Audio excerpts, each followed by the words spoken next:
শুভেন্দুর বিরুদ্ধে রয়েছে একাধিক এফআইআর সংক্রান্ত মামলা। সেই কেস ডায়েরির কপি তলব হাইকোর্টের। কেস ডায়েরি আদালতে জমা করার নির্দেশ বিচারপতি জয় সেনগুপ্ত। আগামী 8ই আগস্ট মামলার পরবর্তী শুনানি। ওই দিন সমস্ত মামলার কেস ডায়েরি হাজির করতে হবে আদালতে। উল্লেখ্য, বিচারপতি রাজাশেখর মান্থা এই মামলায় নির্দেশ দিয়েছিলেন শুভেন্দুর বিরুদ্ধে কোনো এফআইআর করার আগে আদালতের অনুমতি নিতে হবে। সেই নির্দেশের বিরুদ্ধে রাজ্য সুপ্রিম কোর্টের দ্বারস্থ হলে শীর্ষ আদালত হাইকোর্টকেই মামলার নিষ্পত্তি করতে নির্দেশ দেয়। তারপর মামলাটি আসে বিচারপতি জয় সেনগুপ্তের বেঞ্চে। 2020 সালে তৃণমূল কংগ্রেস ছেড়ে বিজেপিতে যোগদান করেন শুভেন্দু অধিকারী। তারপর থেকেই কার্যত অভিষেক বন্দ্যোপাধ্যায় ও শুভেন্দু অধিকারীর কাজিয়া শুরু হয়ে যায়। পরস্পরের কাদা ছোড়াছুড়ি চূড়ান্ত পর্যায়ে পৌঁছয়। রাজ্যের পুলিশ বিভিন্ন থানায় শুভেন্দু অধিকারীর বিরুদ্ধে একাধিক এফআইআর দায়ের করে।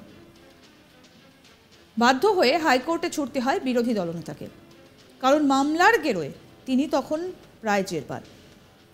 2022 সালে তার বিরুদ্ধে দায়ের হওয়া একের পর এক এফআইআর এর বিরুদ্ধে হাইকোর্টে আর্জি জানান শুভেন্দু।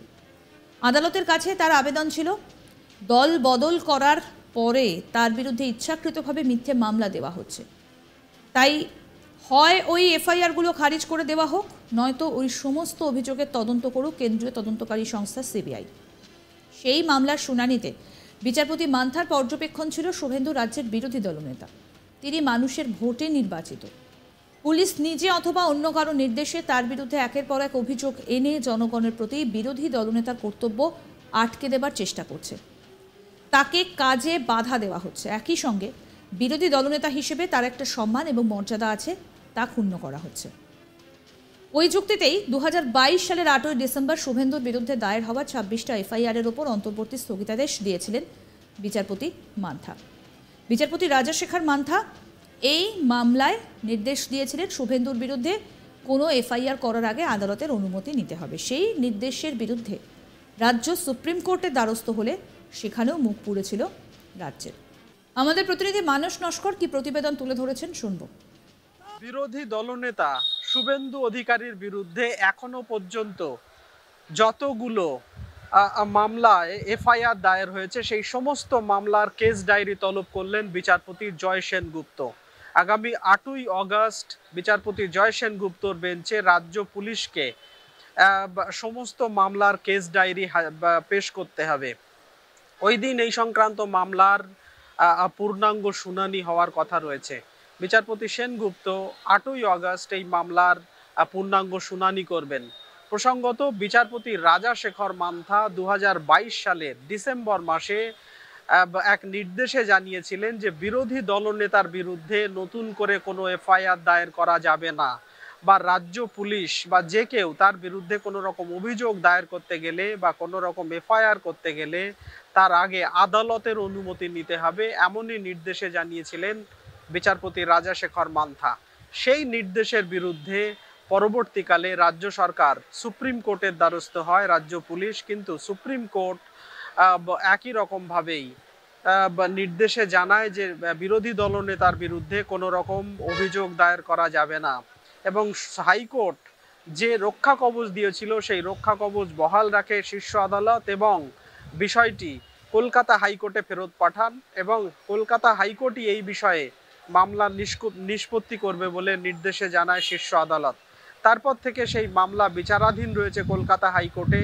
বিচারপতি রাজাশেখর মান্থার বেঞ্চে এই মামলা শুনানি, এই মামলা বিচারাধীন ছিল। পরবর্তীতে আসে বিচারপতি জয় সেনগুপ্তর বেঞ্চে। বর্তমানে বিচারপতি জয় সেনগুপ্তর বেঞ্চেই এই মামলা বিচারাধীন।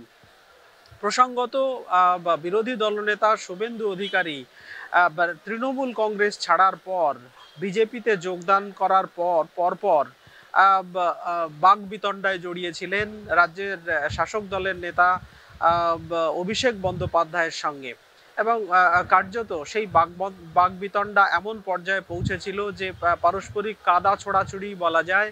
তার পর রাজ্য পুলিশ বিরোধী দলনেতার বিরুদ্ধে একাধিক এফআইআর দায়ের করেছিল বিভিন্ন থানায়।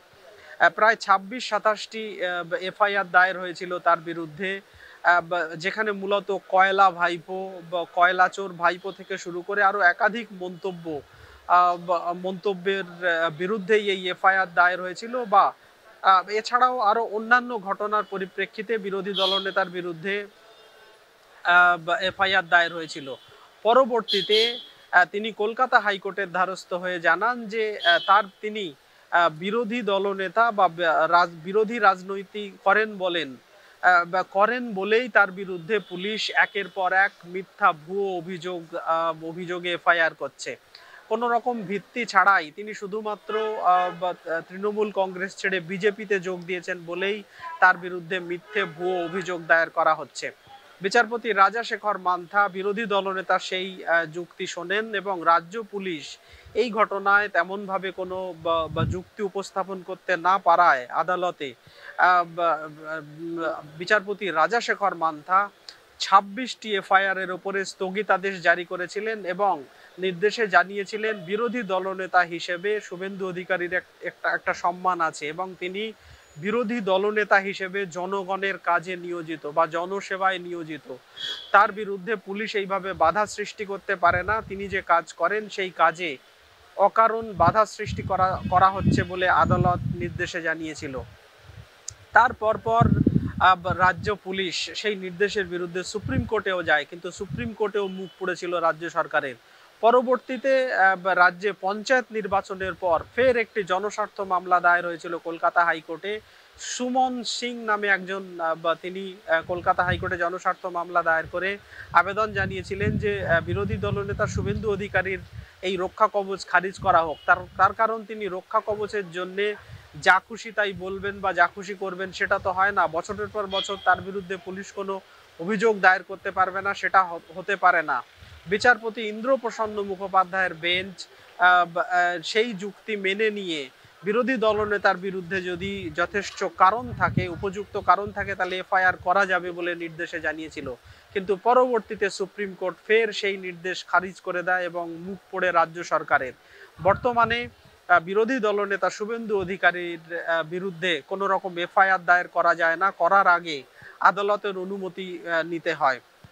সেই সংক্রান্ত মামলায় বিচারাধীন রয়েছে বিচারপতি জয় সেনগুপ্তর বেঞ্চে। আগামী 8ই অগস্ট সেই মামলার শুনানি হবে। সেখানে পুলিশকে বিরোধী দলনেতা শুভেন্দু অধিকারীর বিরুদ্ধে যে সমস্ত মামলা রয়েছে সেই মামলার কেস ডায়েরি আদালতে হাজির করার নির্দেশ দেওয়া হয়েছে। আদালত সূত্রে খবর, আদালত কোথাও এই মামলায় চূড়ান্ত সিদ্ধান্তে পৌঁছতে চায় বলে আইনজীবীদের সূত্রে জানা যাচ্ছে।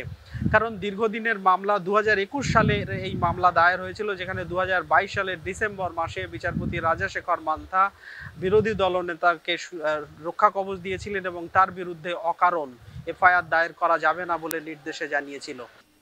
আরও আপডেট পেতে দেখতে থাকুন আজ তাক বাংলার ইউটিউব চ্যানেল, সাবস্ক্রাইব করুন।